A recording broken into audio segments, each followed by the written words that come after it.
Hey guys, good morning. Today's topic of discussion is Wi-Fi Direct. In short, we can call it as WFD. In other words, we can tell it as P2P as well. Okay, so let's go to the contents part. So these are the contents.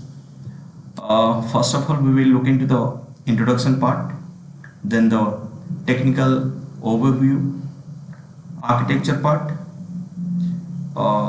what are the properties of Wi-Fi Direct, then how to do group formation, what are the sequence diagram for Go negotiation process, how the flow diagram happens, how to analyze packet analysis using sniffer, then the security mechanism, power saving, all things we will look into this here. Okay, so first of all, the introduction part. This Wi-Fi Direct basically allows devices to communicate directly with each other. So if in a traditional Wi-Fi, if you look into that, one AP will be there and two stations will be there minimum. If station 1 wants to connect with the station 2, it has to connect to the AP, then the data will flow from station 1 to AP and from AP to station 2. So the data has to go through the AP. But in this, what happens? Here in this Wi-Fi Direct, it allows the devices to communicate directly with each other, except without requiring the use of central access point. This is the main advantage of this Wi-Fi Direct. So instead, the devices use a software access point. In short, we can call it as soft AP or SAP also. Okay, so this device connectivity was already possible in original IEEE 802.11 standard by means of ad hoc mode of operation. Ad hoc mode of operation, as you know that there will be two stations, they will communicate directly with each other. There is no AP. AP came into picture in infrastructure mode only. So, but in ad hoc mode, it was not able to mark its presence in the market as there are several drawbacks or limitations in the requirements. On this, they came up with some advanced technology called TDLS. This is Tunnel Direct Link Setup. There is nothing but 802.11 JET standard. I will come up with something in the upcoming videos. We'll have discussion on that. But in that, what happens? Even though the data transfer will not take place using AP, but it is mandated that stations has to be associated with the same AP. Otherwise, it's not possible to transfer the data. So in this Wi-Fi Direct, what happens? This is described as Wi-Fi peer-to-peer. In short, we can call it as P2P. So it is builds upon the successful IEEE 802.11 infrastructure mode, and these devices negotiate who will take over the AP-like functionalities. Okay, so one will act as AP and the other one will act as a station. So thus what happens, the legacy Wi-Fi devices also connect to the Wi-Fi Direct network. This is the technical overview. So in a typical Wi-Fi network, what happens? At first, client has to scan and associate to the wireless network available by the access point. So the major innovation of this Wi-Fi Direct is that these roles are specified as dynamic. So any of the Wi-Fi Direct devices has to implement both the role of a client and the role of an AP as well. It has to be act in both the modes. So therefore these rules are nothing but the logical rules. Okay, these are the logical rules that could even executed simultaneously by the same device. Either it can act as a client, or it can act as an AP, or it can act as a both. So when this type of operation will happen, that is called concurrent mode. I mean client as well as AP role.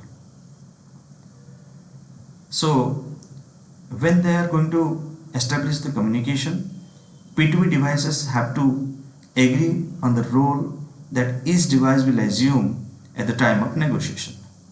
So at the time of a negotiation, they has to agree who is going to the P2P go and who is going to the P2P client.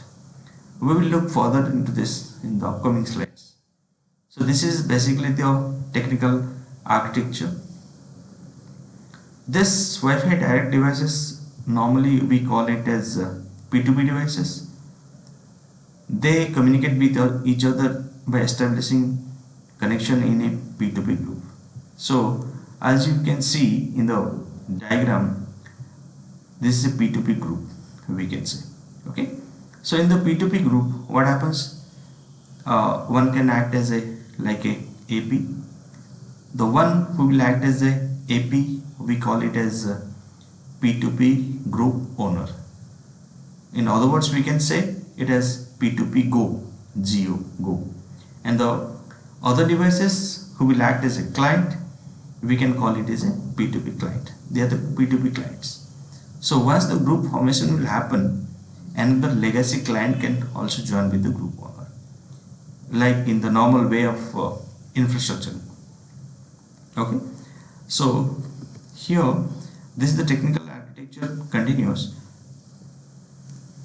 This go and client functionality is dynamic, as we discussed earlier as well, and this is negotiated at the time of initial network setup. Okay.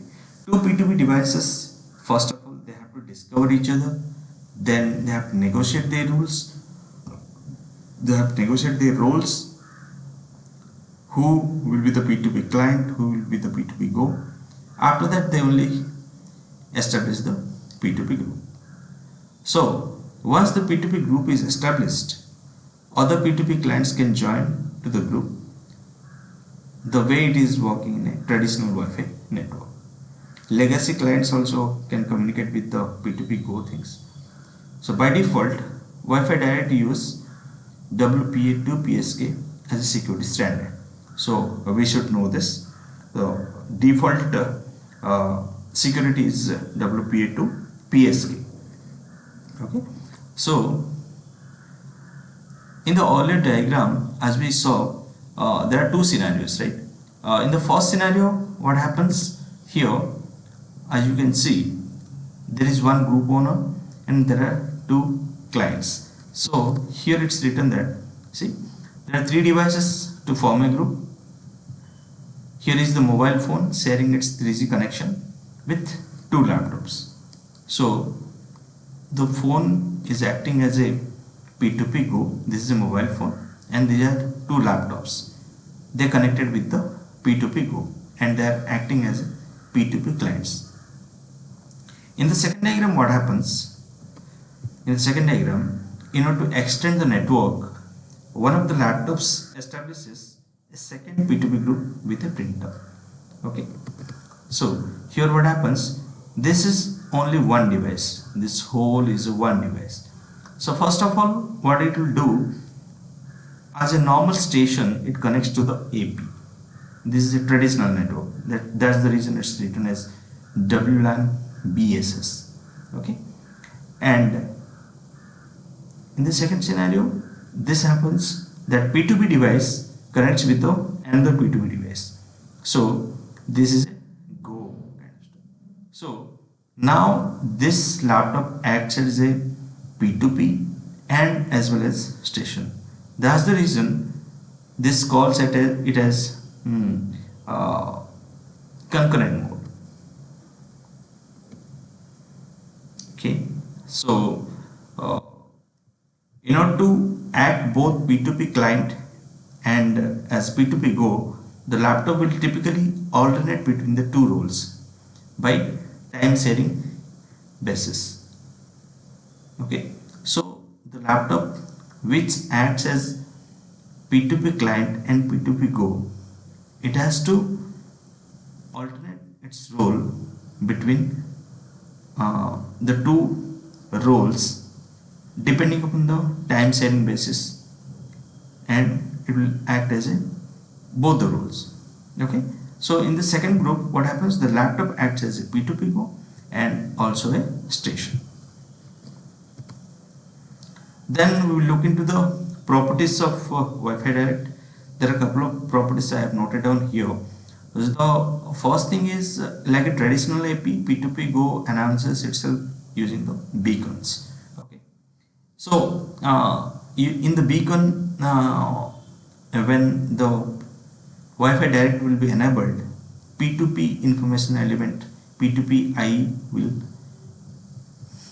come to see.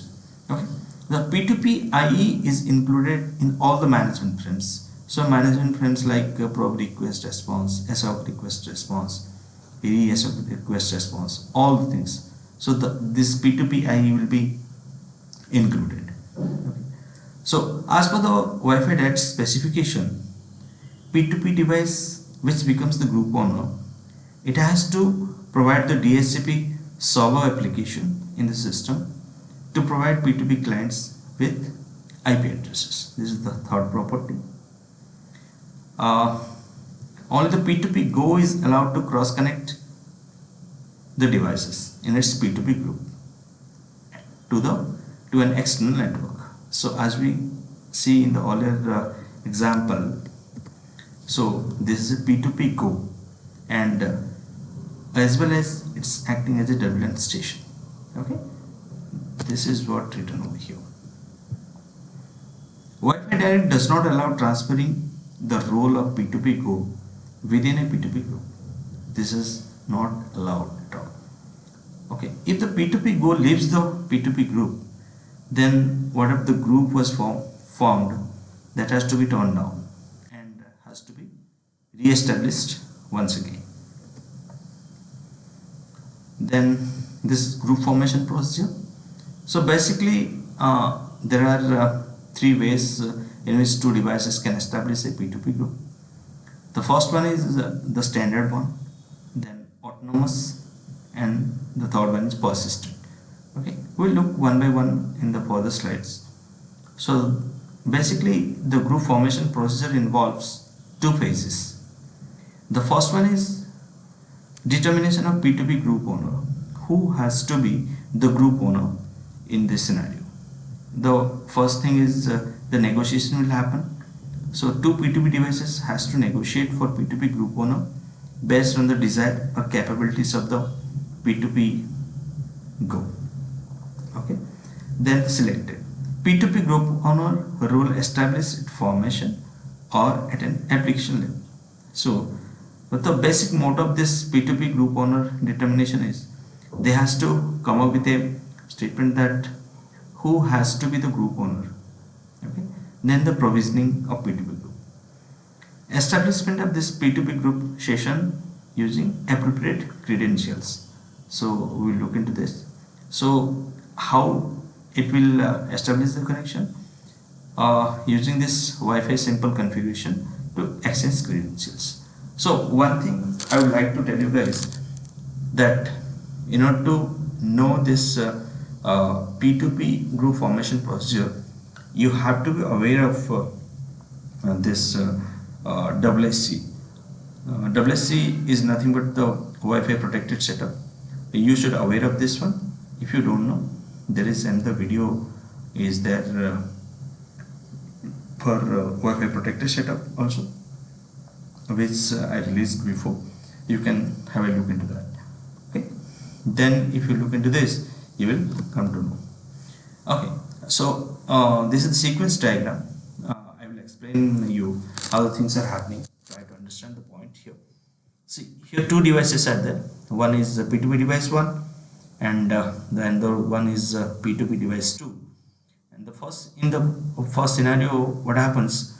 See, both will start discovery process. They start discovery. This is the first thing they have to do. So there are basically two phases happen: scan phase and the listen phase. In the scan phase, what will happen? They will send the probe request. Here this is sending, this is sending. So when it will scan, basically they will scan in the 1, 6, 11 channels. So that is the normally they will do. Here it can happen active scan or passive scan also. Then it will go to the listen mode. So in the listen mode, what will happen? Either one of the social available channels out of 1, 6, 11, randomly it will pick one of those things. Okay, so it will go alternately, scan and listen, scan, listen. Okay, then the search will come. Okay, first thing scan, then listen, then it will search, then listen, then search. So it will go like this. So try to understand here what will happen. In the listen channel, it will listen in a particular channel. For example, the P2P device 1 listens in channel number 1. So in the meantime, what happens? P2P device 2 listens in the channel 6. Okay, so this is the beacon intervals, 100 time units. 100 TU means time units. Then it will go to the search phase once again. So in the search phase, what will happen? It will try to search in channels 1, 6 and 11. Okay, so this is the same for both the things here. See, so at a stage it will come when the device 1 is in listening mode, and in the meantime this is sending the search request in the channel 1. So it will find the device here. So here it's sending the channel 1 probe request, and meantime device 1 is listening on channel 1. Okay, so then it will send the probe request.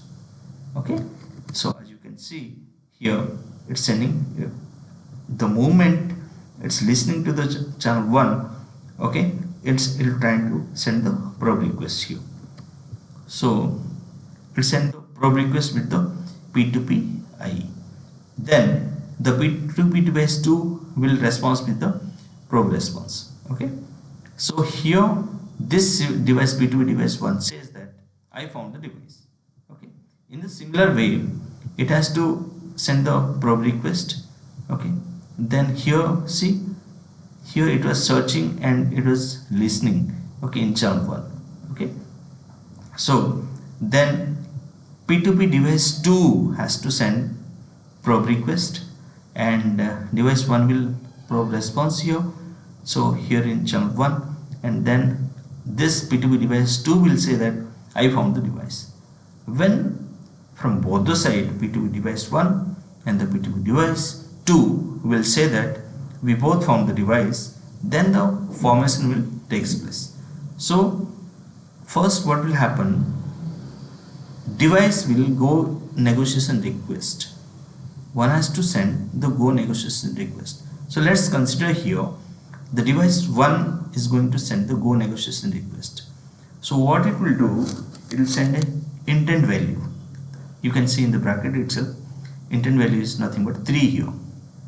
Okay, then the go negotiation response from the go negotiation response will come from the reverse side. Okay, so this fail information is unavailable.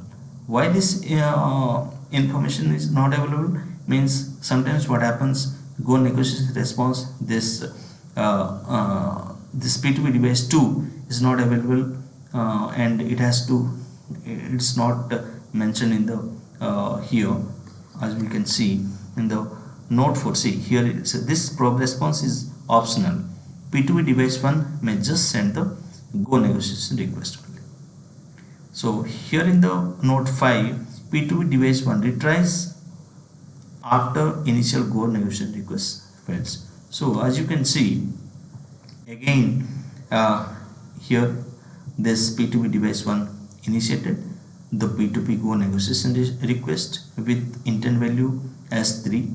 Okay, then this config timeout, then the P2P device 2, what happens, it responds saying that go negotiation response frame with the intent value equal to 10, then the go negotiation confirmed. Okay, here try to understand what happens. Here the first go negotiation request sent as with intent value 3, and this P2P device 2 responds with intent value equal to 10, whose intent value is more, he is going to be the P2P go. That's the reason device 2 intent value is 10. That's the reason now it's acting as a go, and the opponent side P2P device 1 is acting as a client. Now the go negotiation is confirmed. Then the beacon group formation bit will be 1 here. Okay, then authentication, association, all these things will happen here. As I told you before, in order to know the group formation procedure, you have to know the WSC exchange process. WSC is nothing but WPS, Wi-Fi protected setup. So basically what happens in the WPS, we use two kind of methods, right? Pin method and PVC method. So using any one of the method, it has to make the establishment, then the connection will takes place. After that connection takes place, as the 4-way handshake happens, after that WPS procedure, it has to go through this 4-way handshake once again, then the operation will complete here. Okay, so this is the Wi-Fi direct go negotiation and group formation sequence. Okay, this, try to understand this flow diagram, what happens. There are two devices, right? One is P2P device 1 and there is P2P device 2. This X1 stands for the intent value of device 1 and X2 stands for device 2 intent value. As in the earlier example I told, during the group formation procedure, one has to send the intent value and the other party has to respond with the intent value, right? As we can see here, it has to go negotiation request and response with the intent value. So whose intent value will be more, he is going to act as a P2P go, right?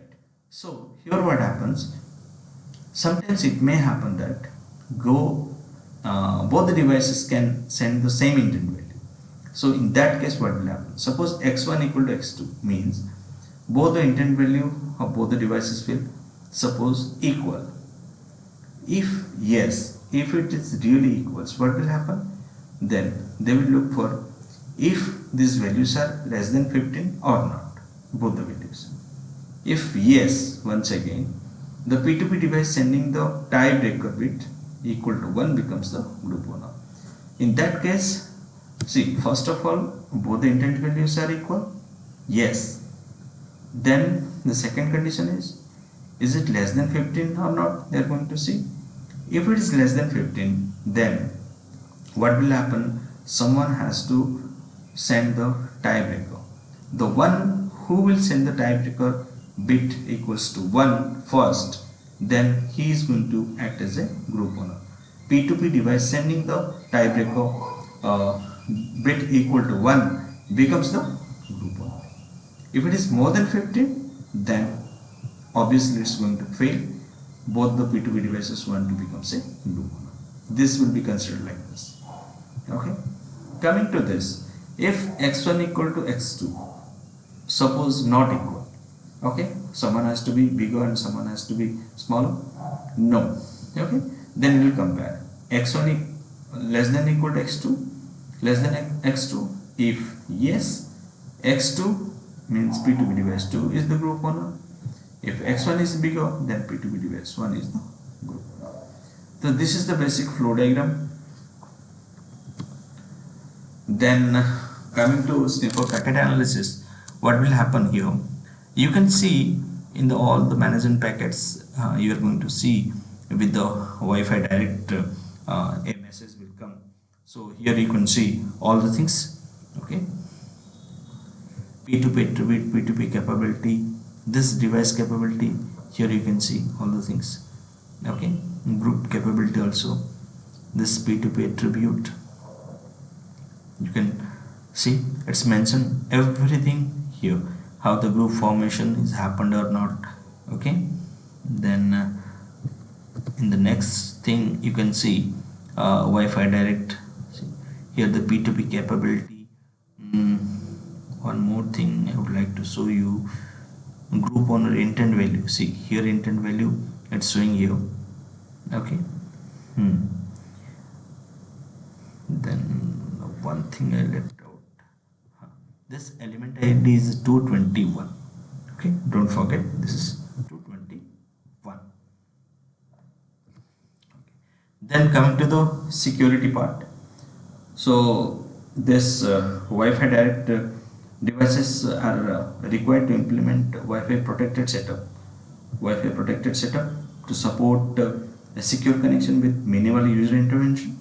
Okay, this WPS allows establishing a secure connection by introducing a pin or pin in the P2P client, or pushing button in the two P2P devices. So these are the methods followed in WPS mechanism. That's the reason it's mentioned over here as well. Okay. So as we know that in the WPS terminology, the P2P Go is required to implement the internal register, and the P2P client is required to implement the enrollee part. So these are the things required here. So basically the operation of WPS is composed of two parts. So in the first part, what will happen? The internal register is in charge of generating and issuing the network credentials.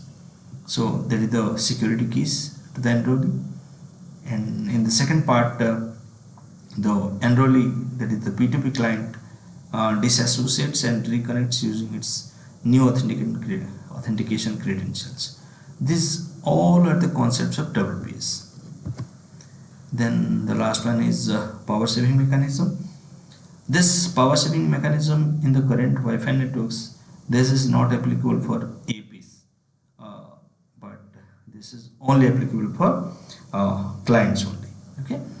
So in this Wi-Fi direct, two new power saving mechanisms are came into picture.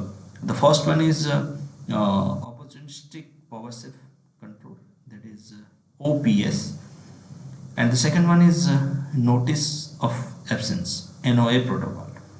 So if you look into this opportunistic power save, in short we can tell it as OPS. What happens here, so we will go point by point.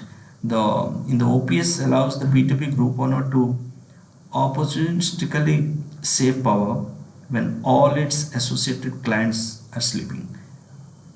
You understood, right? To suppose one IP, 3 clients are connected.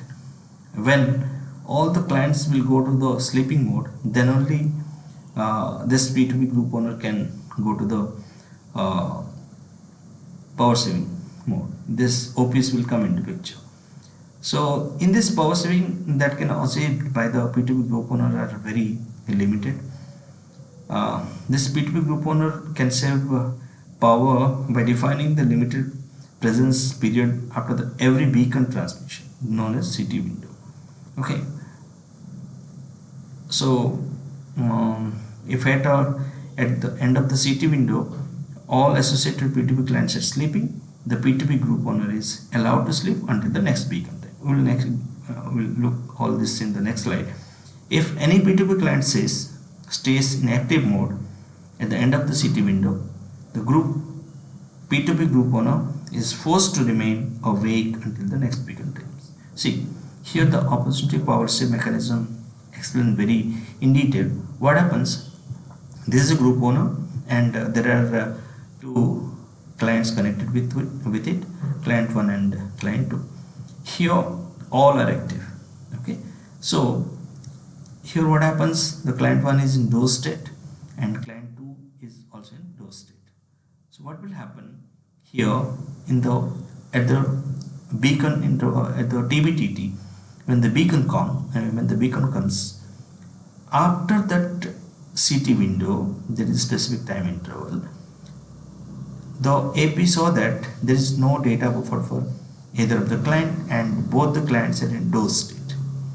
So it can go to the doze state here, group 1 or doze state, because there is no data buffer for either of the clients and both are in the doze states. That's the reason it went to group 1. And how long it will go?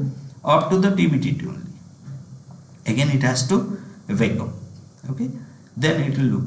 If suppose think that there is some data buffer from client 1, what will happen in the CT window itself? They have to exchange the data here. See, they are exchanging. Okay, now client 1 is in active mode, so they are exchanging the data once again. Again what happens, after some time the client 1 will go to the doze state. Okay, then it said that I am going to the doze state with PMBT equal to 1. Okay, then the group owner again it will go to the doze state up to the next TBTT. So this is all about opportunistic power substitution. Then the notice of absence. So this notice of absence protocol allows the protocol P2P Go to announce time intervals referred to as absence periods, where P2P clients are not allowed to access the channel, regardless of whether they are in power save mode or inactive mode, whatever it may be. So in this way, the P2P Go can autonomously decide to power down the radio to save energy. Okay. So like this opportunity power save control, in the case of NOA, the P2P Go defines absence periods with signaling element included in beacon frames and probe response. So it will advertise itself saying that I am going to power save mode. So normally it happens in the 4 parameters. The first parameter is it will mention the duration that specifies the length of each absence period. Okay. In the second case, the interval that specifies the time interval between the consecutive absence modes. Third thing is time that specifies the start time of the first absence period after the current beacon frame. And the fourth parameter is count that specifies how many absence periods will be scheduled during the current NOA schedule. Okay. So this P2P Go can either cancel or update the current NOA schedule anytime. P2P clients always adhere the most recently received NOA schedule. So look into this. Here, what happens? See, here one group owner is there, 2 clients are there. This is the power management mode. So here TBTT, this beacon time and NOA, it's mentioned over here. So now for this, here they are mentioned that I'm going to count then duration. See, count is mentioned as in this example count equals 7, 6, 5, 4, 3, 2, 1. Okay, and it will mention the duration for how long it's going. So here for that particular interval it has to go to the absent mode. Absent means power save mode. So if that is in doze state, that is fine.